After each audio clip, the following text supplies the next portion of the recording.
Well mga kapopong, kumusta?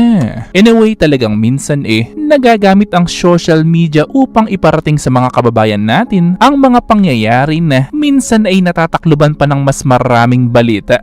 Para pala sa mga hindi nakakaalam, ay ang ilang parte kasi ng mga lugar ngayon sa Visayas, particularly sa summer ngayon medyo hindi talaga maganda ang kalagayan. Yes mga kapopong, dahil kung pagbabasihan natin itong post ng Northern Summer News and Information, ay dito ay malalaman natin na pagkalipas lamang ng isang araw, simula noong mag-anunsyo doon ang provincial government patungkol sa suspension ng klase, ay ganito na agad ang nangyari ngayon. Yes mga kapopong, grabe nga ang pagbaha ngayon doon. Na remember na sa tuwing makakakita kayo ng for example isang Jollibee na binaha tulad nito, ay totoong hindi lang talaga baha ang nangyari dyan sa lugar na yan, kundi isang seryosong baha talaga. At para ulit sa mga hindi nakakaalam, ay ang isa kasi sa mga ikino-consider sa pagtatayo ng isang establishmento tulad nitong Jollibee, tinitingnan nila ang level ng baha sa lugar na kung saan nila itatayo yung Jollibee na yan. Pero kapag ganito naman ang nangyari mukhang meron na talagang nangyayaring hindi maganda dyan sa lugar na yan, sa kung bakit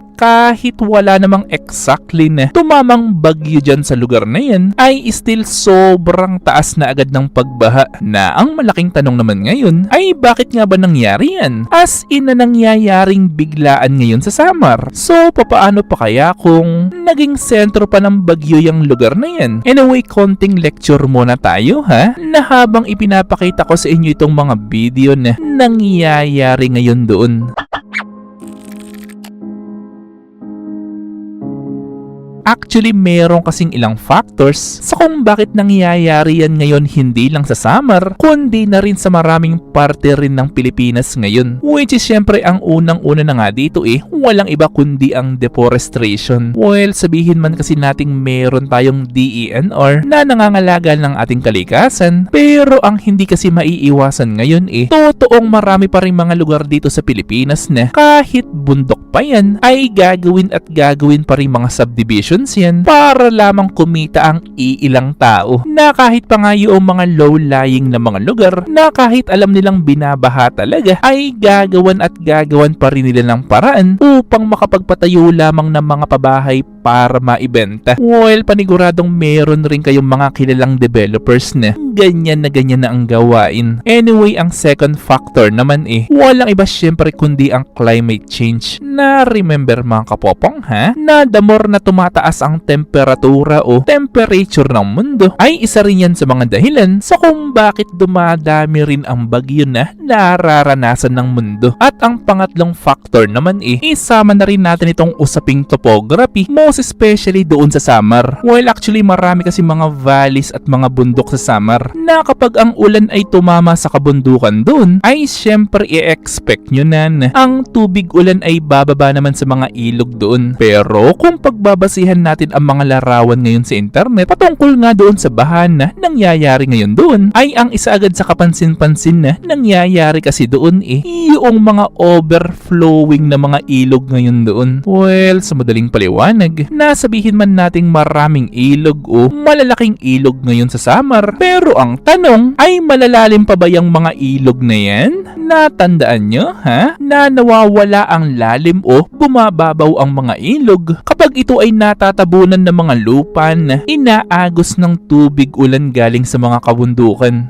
Syempre konektado na nga yan sa deforestation sa kung bakit ang ilang bundok nahihirapan ring sipsipin ang tubig ulan, na gaya nga ng sinabi ko sa inyo kanina. So papaano pa kaya kung ang nangyayari sa summer ay naging sentro pa yan ng bagyo? Posible kaya yung Jollibee na ipinakita ko sa inyo kanina hindi nyo na makita ang logo niyan dahil sa taas ng baha? Pero ano nga ba ang magiging aral ng mga tao patungkol dyan? Syempre unang-una ay patungkol sa pangangalaga ng ating kalikasan. Pero uulitin ko, dahil ang nangyayari kasi sa panahon natin ngayon ay kapag kasi ang isang businessman for example ay nakabili ng isang bundok, ay minsan palihim nilang inuunti-unti na ma-develop yan upang pagkakitaan. Pero ganun pa man, ay sana itong video na ito ay maging isang daan rin upang malaman ng mga kababayan natin ang totoong nangyayari ngayon sa Samar at ilang pang bahagi ng Visayas ngayon. Well, sarami kasi ng mga issues ngayon sa Pilipinas Let's face the reality na minsan ang mga ganitong balita ay totoong minsan ay natatabunan ng mga balitang pampolitika, mga balitang pang showbiz at kung ano-ano pang mga balita. At since nangyayari na nga ito sa Samar ngayon sabay-sabay natin ipanalangin ang mga kababayan nating naapektuhan dyan sa lugar na yan. At ang tanong ko naman sa inyo ngayon ay mayroon ba kayong naiisip na paraan upang in the future